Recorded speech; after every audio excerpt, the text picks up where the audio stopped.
Hello, welcome to Reel Film Snobs. I'm Angela Yeager.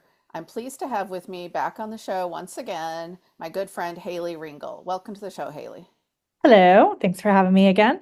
Hayley hasn't been on in a while. We missed her. So, Hayley and I are going to talk about some new movies. These are all 2024 films that are either showing in theaters right now, so you can catch them on the big screen, or available on streaming. And we picked a nice little selection. I would say we have everything from priests to adult film stars and everything in between. So, Romance, yeah. yes, and romance and friendship. Yes. So I'll get us kicked off with our first film, which is Conclave, which stars Ray Fiennes as Cardinal Lawrence, who is in charge of running the conclave, which is the election process for the new pope, which he has to do after the former pope suddenly passes away. And essentially, this is kind of an election thriller, if you will. So it's great timing for this time of year, because you have all of these different cardinals behind the scenes making power plays and vying for this position who want it. So we have Cardinal Tremblay, who's played by John Lithgow, who's supposed to be sort of more of the moderate of the group. Stanley Tucci plays one of the liberal cardinals, and then there's a few other cardinals that are more conservative who want to bring the church back to the old ways. And his job as the dean who's in charge of the election is to make sure everything goes smoothly. And because it's a movie, of course, nothing goes smoothly. And he uncovers secret after secret about the various men. Shocking, I know that cardinals might have some ghosts in their closets. So I this is obviously a very big Oscar bait movie. It's got all the sort of Oscar bait trimmings on it of prestige. It's got old white guys. It's got religion. It's a very dialogue heavy movie. The performances are really great across the board, particularly Ray Fiennes in the center of the movie. Whether you love this movie or not probably depends on whether you like this type of intrigue. At one point, Ray Fiennes does say something about like, well, we're about to, elect the most powerful man in the world. And I thought, I don't know, maybe 50 years ago, I'm not sure the Pope is still the most powerful man in the world. I think that could be debated. But I didn't love this movie. I'm really curious what you thought, Hayley, because I know you're not religious. And so I'm curious if you could get into this or not. I loved it. I Oh, thought it was really? like Okay. So that's shocking to me I because thought I'm it a was former like such a good Catholic. So thriller. yeah. And I also it was like Real Housewives of the Vatican. Like they were so catty Yeah. and like backstabbing. It was crazy. I mean, it was like a reality show, you Interesting. Because know? I wondered for you as someone who's not religious, like I grew up in the church, so I thought some of this I was like, oh, okay, here we go with the priests again. But yes, it is very much like every person who starts to take the lead and they think this is the guy that's going to be our guy, then they're like, oops, wait, we Yeah. just found out this about him. Uh, Yeah, I don't think you need to be into religion or have a religious background because this is more of a thriller. It's mm, kind of like a court case at times. People are like, you know, giving their point of view and and it's also like they're sequestered, so it is mm, very much like a kind of like a jury trial, right. Hmm. and it's a little crazy. There is like a little action that happens, and all of the characters are great. Obviously I love Ray Fiennes. He's always a favorite of mine in almost everything. And then it's mainly very male driven, but the women, especially Isabella Rossellini, plays they play a key part, and she was fantastic as Sister Agnes. She has the one of the key lines in the film: although we sisters are supposed to be invisible, God has nevertheless given us eyes and ears. Yeah. And so even though she wasn't in the film that much, she definitely played a key role, and I think a lot of people really liked her character. And this showed at Telluride Film Festival, which I went to earlier this year, and Hmm. everybody was talking about it. And it also has a really crazy twist at the end, which I don't think anybody would have seen. Coming. No, I definitely did not see the twist coming, and we will not spoil that for people who have No, not seen the movie because they would not definitely. appreciate that because I definitely did not know about it. Yeah. I knew there was something coming, and there's a few things that make you think, okay, well, you can keeps leading you down these little rabbit trails, like, okay, well, maybe it's going to be this person, and at one point we're like, oh, maybe it's going to be Ray Fiennes himself, Yeah. um, who actually becomes the Pope. So there's a lot of twists and turns. I didn't love it, but I definitely thought the performances were really fantastic, and I thought the writing was really good. The director Edward Berger previously did All Quiet on the Western Front, the newer version of that, and which is a very good film as well. So definitely a promising filmmaker to keep her on. My one of my big complaints about the movie is I thought the music was a little over the top. It's very like dun dun dun dun, and like And trying to I actually drive up the liked it. drama. And it's very similar to the music in All Quiet on the Western Front. Yeah, which seems appropriate more for a war movie than for these quiet spaces in the Vatican. To me, it just seemed over the top. Yeah, I liked that, but it kind of made Interesting. it more into the thriller that it was. Interesting. Okay. Well, so would you give it 4 stars out of 4, or how much did you like it? Yeah, I think 4 out of 4. Oh, well, okay. Yeah. It's more like 2.5 or 3 for me. So, okay. So I think you have the next movie. Okay, so the next one is called We Live in Time. And this stars Andrew Garfield, a breakfast cereal rep, and Florence Pugh, who's an up and coming chef. They meet kind of in a crazy way, a clandestine way, and get together. They are dealing with life altering diagnosis, trying to have a baby, getting pregnant, and then having a baby in kind of an unexpected way.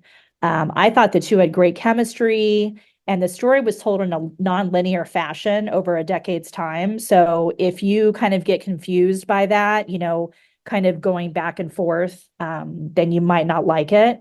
Um, and I think this film really appeals to women who like, kind of romantic, emotional stories. Like I got into it, and, you know, some people, and the group that I was with, I think the men didn't like it as much. Mm. And so this is in theaters now. It is A24, so I know it'll be streaming on Max. It looked like the beginning possibly of 2025, although they haven't given any date yet. But I I heard it's liked it. still in theaters, actually. Yeah, So, yeah, it's yeah, still in theaters. still in And theaters. I saw a screening of this. I'm a part of the Phoenix Film Society. So we watched a screening of this, and everybody in my group liked it. It was all women though. So Well, not to break your gendered construct there, but as a woman, I'll take one for the male team on this one because I did not like this movie at all. I was pretty disappointed actually because I love the two leads, especially Florence Pugh. I just think she is a phenomenal actress, yes. and she doesn't. In the last couple movies she's in, she's played sort of like in Dune or oh God, Oppenheimer, where it was just like her and her boobs, and that was it. So she isn't given often like some of the meatier roles in some of her recent films. So it was nice to see her get a really fleshed out character. His character, interestingly, I thought was one of the issues. Is he's not fleshed out at all, other than making breakfast cereal. Like the only thing we really know about him is he's really into her, and he really wants to have a family with her. Whereas her, we get all this background. She used to be a competitive athlete, which really plays into the fact that now she's in this high-end chef world and she's very competitive. So I liked the fact her character was really drawn out. The whole back and forth in time thing, it didn't confuse me, but I just felt it was unnecessary. It seemed just like a marketing, like a gimmick to make it so it's not just a straight ahead romance. I thought they had decent chemistry, but I think one of the things I'm really tired of with people who get illnesses in movies is that it's always kind of portrayed in a certain way, and we kind of inevitably know what's going to happen to the person. And so I didn't get emotional. I didn't find myself rooting for these characters the way I would in a really good traditional romance. And I do like some romance movies, so it's not that I'm like heart of stone or anything, but this one just didn't do it for me. I didn't care about this relationship that much. and it felt overly long. Yeah, I didn't, I mean, I wasn't like, it definitely isn't a 4-star movie for me. I didn't like, which I don't want to give too much away, but I didn't like one of the main points when she went to competition and, Hmm. you know, didn't really tell him, Yeah, you know, I thought that was like awful, and she did seem very cold. Like it was weird when they did announce that she was used to be a competitive athlete and like he didn't even know about it. yeah, So she did seem to keep a lot of stuff to herself, and yeah. I didn't like that. Well, I think that could have been used in an interesting way. I think the problem was is that it's just so it's kind of glossed over. Like because of the fact the film keeps skipping around, it's like they just kind of throws these things at you like, "Oh, here's this thing about her," and then it moves on and it's not really given any chance to like explore that and how he reacts to that and what that impact is on their relationship. Same thing with having a kid. Like she's pretty clear she doesn't want to have a kid and there's health reasons that she probably shouldn't. But then she just kind of, we don't really fully understand why she decides to, have a child with him after all. And so there was just a lot of things like that in the writing that I just thought were really pretty awkward. And for me, it just didn't work. And again, anytime I'm sort of like almost kind of like secretly checking my phone, like, is this movie almost over? That's not a good sign. And about probably towards the last 30 minutes or so, I was sort of like, okay, I know where this is going. Let's wrap it up. So. Anyway, so probably it's like a 2-star movie for me. Yeah, probably 3 for me. So I wish both of these actors are really great actors who deserve better material. And Andrew Garfield, I actually really like a lot, and I think he's got a lot of he's always tries to do really interesting work outside of the Spider-Man stuff, of course. But and I I feel know like those are your favorite, oh, Andrew I know, Garfield. yeah. But I think it just didn't work for me. So anyway, we'll move on to the next one. Okay, so the next one is Maxine with an XXX in the title. So this is set in 1980s Hollywood, and adult film star and aspiring actress Maxine Minks, played by Mia Goth, finally gets her big break, but as a mysterious killer stalks the starlets of Hollywood, a trail of blood threatens to reveal her sinister past. And this is the third in a trilogy of the horror series by Ty West, which started with X, and next was Pearl, all starring Mia Goth, and kind of, I guess they all kind of went together, but it seemed like they didn't really. I don't know. I was very disappointed in this film. Hmm. I really liked X, and then Pearl I didn't like as much, so I feel like it's going downhill. Yeah. It did have some really cool cameos. Singer Moses Sumney, who's the video clerk, I love him, and I saw him perform at Form Arcosanti. So I wish that he would be in more films. And then Halsey, who obviously is another singer, she is in it a little bit. I thought she was going to be in it more. Which character is she? She's one of the adult film stars. Oh, She has okay. really I didn't short hair. recognize any of those people. Although I Yeah, thought he was good, the video store clerk. I didn't know who he was, yeah, but and Moses then Sumney. he was one of the more interesting characters, and of course they gave him like nothing to do. But But he at least was there, he had some memorable scenes. yes, yes, he did. Yeah, And then I really liked Kevin Bacon as like a slimy PI, and Bobby Cannavale as a detective, and then Giancarlo Esposito as Maxine's agent. So they did have some good characters, but I don't know, it didn't come together for me. Uh, yeah, Definitely it's bored. diminishing returns with this series. I kind of felt like they should have just done the first one.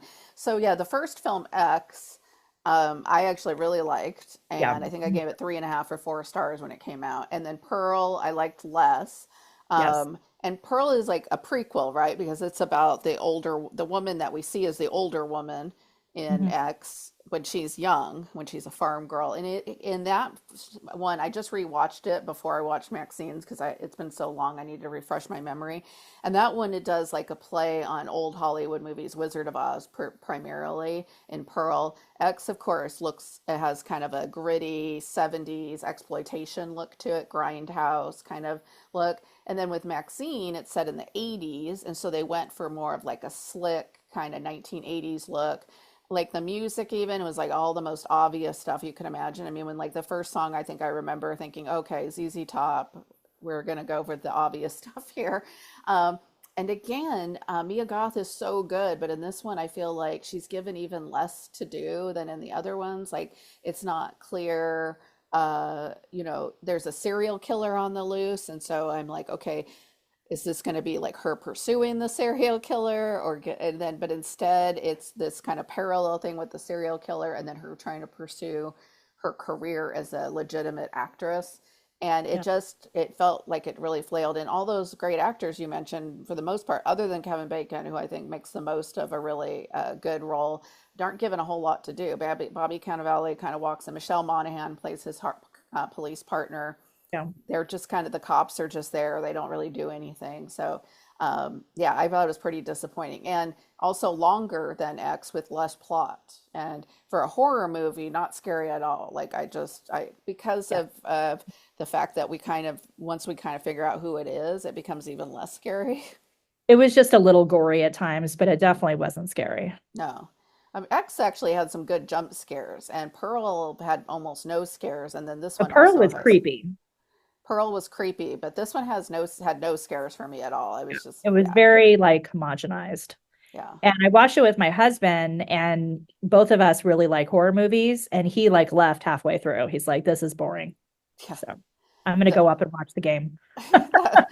couldn't So even I'm get like, through it. okay, couldn't even get through it. Yeah, and it is longer than X too, which is another thing. They keep adding to the lengths of these movies for no particular reason. They don't have any more plot to tell. So I'm glad it's over so Mia Goth can hopefully do something else, because she's a good actress, and I think she's interesting to watch. You always want to see what's going on with her. Did you Um, see her in Infinity Pool? yes, I did. That was great. Yeah, and I'd like her to expand and do some other things outside of these kind of exploitation type movies, but and will be interesting to see if she finds a lot of career outside of horror. I mean, she has done And some fun non-horror fact, films. did you know that she's married to Shia LaBeouf? I did know that. I And actually they have found a that child out, together. but they've been off and on, I heard, so that's Well, interesting. they're married and have a child. Despite So the huge age difference between them. So, yeah, so I'm giving this one also 2 stars. yeah, I think 2 stars. Yeah, it's really disappointing, and they need to move on. And hopefully, Ty West has done mostly horror movies, I think, in his career. So I don't know whether he'll stick with that. But I think this is a series that probably should not have been a series. I think if they'd just done X and left it alone, it would have been like, great, that was a great film. Everyone move on. But trying to make it into this trilogy, I just think the characters aren't interesting enough Yeah. ultimately. Yeah. Um, so yeah, that's too bad. Okay, so we will move on to our last film, which is Will and Harper from 2024. It's a documentary about the actor Will Ferrell and his friend Harper Steele, who is a transgender woman. And they decide to go on a road trip across the US, in particular, stopping at the types of kind of divey bars and the old haunts that Harper would have frequented before she transitioned. Did. And what was that? Those are the places that she did visit. She was Yeah, known for taking road trips. right. That's what I said, right? Well, you said that she would have. Oh, well, that she did frequent, yeah, Yeah. before she transitioned. So she Yeah. wants to see, does she still feel comfortable in these spaces? Does she still feel comfortable in a dive bar in Oklahoma? And also it's a chance for them. They had, not seen each other during COVID, like a lot of people, they live across the country. He's in LA, she's in New York. So it was also a chance for them to bond and then talk about the fact that, you've been friends with someone for decades, and they've been having these feelings and going through this kind of struggle, and Will Ferrell obviously didn't know about this about his friend, and so it's also a chance for them as friends to kind of talk through what that process has been like for her, what she went through. And so I really liked this movie a lot. I don't think I don't think it's groundbreaking or a revolutionary or anything, especially for those of us who have trans people in our lives, or especially for people who are trans. I'm sure it would not be. But I think, Will Ferrell is, older. He's someone who a lot of people in his generation might have had struggled with finding out that their friend is now a female, or has always identified really as a female. And so, but he handles it really, really well. So I feel like what I really liked about it more than like the political aspect is really the friendship. That what to me was the part that you just don't see a lot of movies just portraying friendships in this way, and especially long-term friendships that have gone through a lot. They started together on Saturday Night Live, and she was like his writer. She wrote for all of his films, and so they have a really close bond there. Yeah. So, what did you think? I loved it. I saw this at Telluride, and it definitely helped that Will Ferrell was there and Harper Steele was there and the director Josh Greenbaum were there. They had a Q&A after the screening. Oh, I think nice. everybody, I had a standing ovation. And I can relate because I also have known a man who transitioned into a woman. An ex-boyfriend, which is, now Megan. And so I could definitely relate because and I like that Will Ferrell, it was also an opportunity for him to ask questions of his Hmm. friend when they're driving. And I think a lot of people have a lot of questions to somebody who decides to transition. And this was kind of an opportunity. Harper was like, no, there's no question that's out of bounds. And Will took that opportunity. And I think that's why it's definitely educational. And I think good for anybody who is curious or wants to know. I think, that's definitely like the most interesting part. And it was definitely heartwarming. It was emotional. They kind of go from highs to lows. Some scary moments there in a Texas steakhouse, and things got a little dicey, but then some really cool moments where they're in this dive bar in the middle of Trump Oklahoma, that's the one. country, Yeah, that was really and shocking. everybody was fantastic and accommodating. The one thing I didn't like was that like when they went to the Texas uh steakhouse, like he was wearing a costume, Will Ferrell. Like some of it did seem a little kitschy, Yeah, yeah. Yeah, he's it doing his wasn't Will like just Ferrell things. them. He was Yeah, like, yeah. And I think that ended up being worse for her because, people were being really cruel at the Texas steakhouse. yeah. It's actually in Amarillo, Texas, where a lot of my family live. And so I know the place. But a lot of my extended family, I should clarify, not my immediate family. But people being really cruel and awful on social media, and Will drew a lot of attention to them because he also enters the biggest steak eating contest, which is Yeah. very famous at that restaurant, by the way. A lot of people go into town just to do that. So, and I think the Oklahoma bar, what was cool about that is that it showed that people aren't always what you might expect. And so I think Harper learned that like some of the spaces that she used to be in a lot might be okay for her to keep going back to, but there were definitely some spaces where she felt pretty uncomfortable, and that Will Ferrell I think felt uncomfortable. So I think that's the other thing And is as a huge obviously, celebrity, it's a lot different because, Harper is with Will Ferrell most of the time, and there's a camera following them. So right? people People are might going to not be on always better see. behavior than they Yeah, might be without yeah, a celebrity with them. But that's actually one of the reasons in Oklahoma she wants to go in the bar by herself first yeah. because she wants But to isn't there's see. still a camera there. Yeah, but she wants to see how So, people react without the Will Ferrell aspect. yeah. And then I actually thought it was funny, because Will Ferrell, we for our generation is like he's huge, right? He's an A-lister, but there are people. I mean, he hasn't made a really, really huge hit movie in a while, and so I thought it was funny when they'd stop somewhere and she'd be like, "This is Will Ferrell," and he'd wave to the person, and they'd be like, "Okay, great," and you could see in their eyes they're like they have no idea who is this That was old man. funny.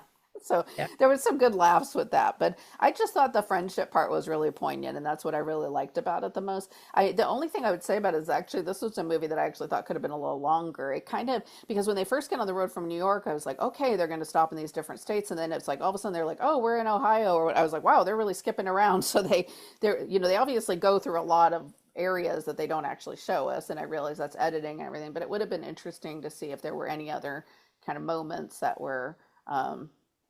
Of interest and things like that. And then they bring in, for people that are fans of Saturday Night Live, like because they worked on Saturday Night Live together, there's some pretty funny moments where they get together with some different people on Saturday Night Live, including putting some pressure on Kristen Wiig to come up with a theme song for their road trip movie, which was one of my favorite parts because I'm a huge Kristen Wiig fan. So And yeah, that's what I was going to say. If you're an SNL fan, we have cameos from Tina Fey and Molly Shannon and Will Forte and Kristen Wiig. And so, and there's talk about SNL and especially this year with the movie Saturday Night, and the 50th anniversary of SNL, I feel like there's a lot of talk about Two SNL. SNL movies in a way. I mean, even though this isn't an SNL movie, but yeah, which I never saw Saturday Night Live. Did you see it? Saturday Night, yeah. Yeah, or Saturday Night. Is it good? I also saw that at Telluride. Oh, okay. I really liked it. Yeah. Yeah, I have, Yep. did not see that one, but yeah, I recommend this one. I definitely it's on Netflix streaming now. I think it got a limited theatrical release, not a huge one, but so it's worth checking out. And like I said, the last two films are actually on streaming. MaXXXine is on Max, haha, and Will and Harper is on Netflix. And We Live in Time and Conclave are both in theaters currently. And I think Will and Harper will be interesting to see if it gets a Best Documentary Oscar nod. But I definitely think Conclave will be one people who are interested in Oscar time will probably want to check out because I would anticipate there will be at least possibly writing and directing, definitely acting nominations for Ray Fiennes and possibly even maybe some of the other actors like Stanley Tucci. We'll see for supporting. That will be interesting to see. What do you think was your favorite out of the movies, Haley? Well, for me, Will and Harper. I Yeah. really loved it. And that's another four-star movie, but obviously I like Conclave, but Will and Harper just kind of gives you all the feels, you Yeah, know. And definitely I think feel a good movie, which I think a lot of us could use right now. and I think it is an important movie to show to kids, to, maybe sit down and watch it with, somebody who's just like, I don't understand this whole transgender thing because Yeah, it really does answer a lot of questions and it's brings it out into light. yeah, Will Ferrell really does ask the questions that you want to know, right. and Yeah, and I think it's jokes especially, about things too yeah, that you know that you might joke about, like, oh, so you're a worse driver now that you're a woman, yeah, which I was like, I rolled my eyes at that, but that was just, yeah, I know that was just him being funny, but yeah, yeah, and of course he wants to talk about boobs because he's a guy, so he's me like, let's talk about boobs, and she's like, okay, what do you want to know, and so, yeah, just all those things. So yeah, and the bottom surgery, and they talk about that. So there's a lot of things. Like I said, this isn't a movie I think necessarily made for trans people; it's made for cisgender people, but I think that's good because I think they should watch it and educate themselves, like you said. So. And during the Q&A, Harper, you could tell that she is still, a little shy about telling her story. And, they asked what she thought about watching it. And she's like, yeah, it's still kind of hard to watch it. Oh, So, really? yeah. That's So I think interesting. it's still a tough decision, you know. And, she transitioned in her 50s, you know. Yeah. And then they meet up with another woman who also transitioned around that, So it's just interesting to hear kind of the different stories. Hmm. So, Well, it wasn't acceptable for her generation. It's barely, I mean, it's not acceptable really now in a lot of parts of the country. So yeah. I think it's important for people to hear her story. So, and I think Yeah. Will Ferrell did a good job, other than him being Will Ferrell-y, as you mentioned, the costumes and things a few times of trying to take a back seat and just listen, which is Mhm. what people need to do. So, And got emotional at times too. yeah. So, yeah. Great. Well, thank you, Haley, for being on the show. I Yeah, you're appreciate welcome. it as always. And as always, you could check out our show on our website, reelfilmsnobs.com. And we're also on YouTube. Hit that subscribe button. And thank you, as always, to our sponsors and to our crew, our crew of one. And as always, have a great day and great movies. Goodbye. Bye.